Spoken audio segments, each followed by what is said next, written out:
The mountains always have been fascinating me, perhaps simply because they are so big.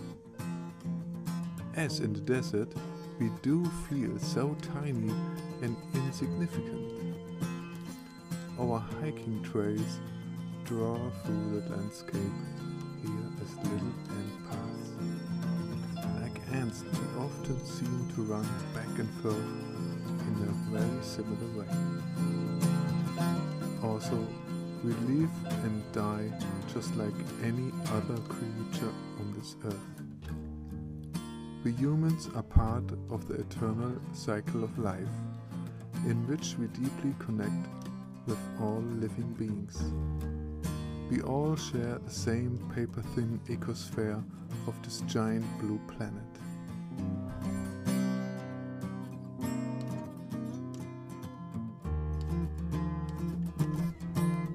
I believe that every existence is having a consciousness.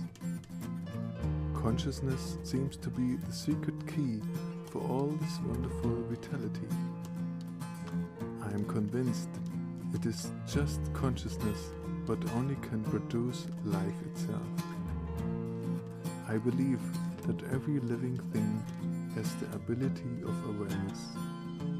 And yes, even that, our consciousness is the real meaning of all life.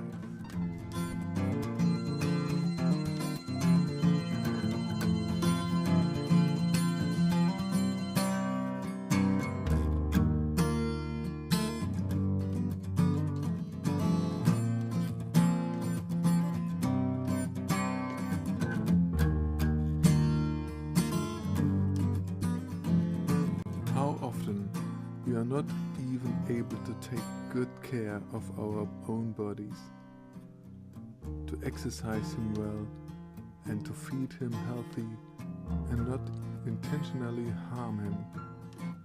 Above all, also really consciously live in him.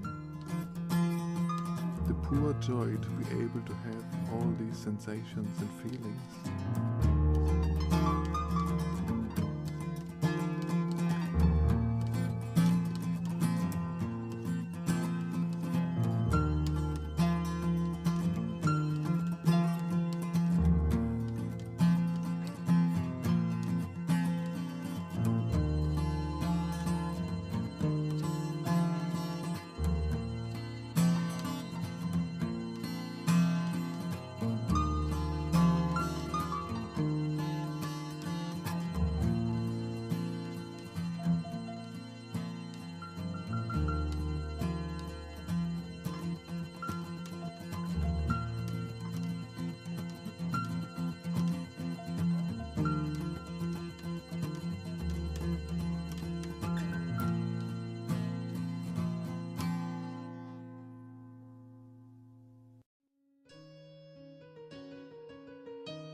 The estrangement from our bodies is the typical sign of our human culture that still believes to be isolated, independent individuals.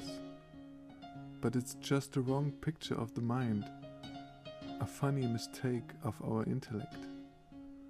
The I am is the consciousness that unites us all.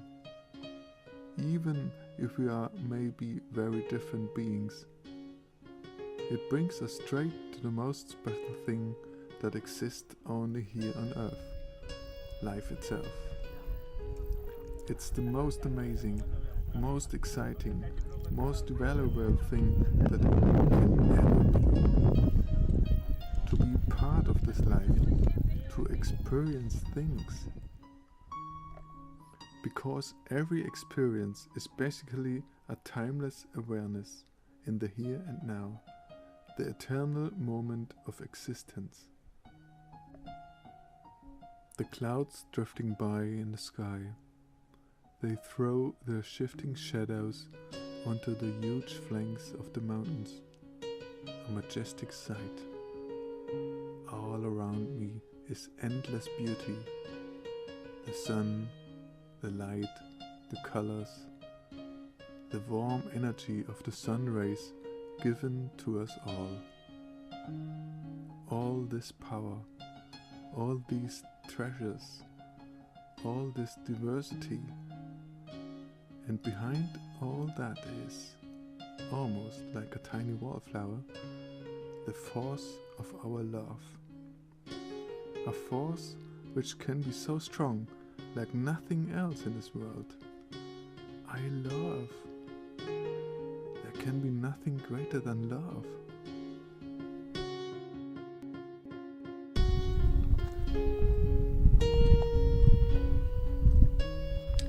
Love is the crowning glory, the meaning and purpose of life. Love is always in the here and now, and like every way of art, in pure timelessness. By the way, it is the origin of our consciousness. We all live truly from light and love, because without love we wouldn't be there, and without the light we could not survive.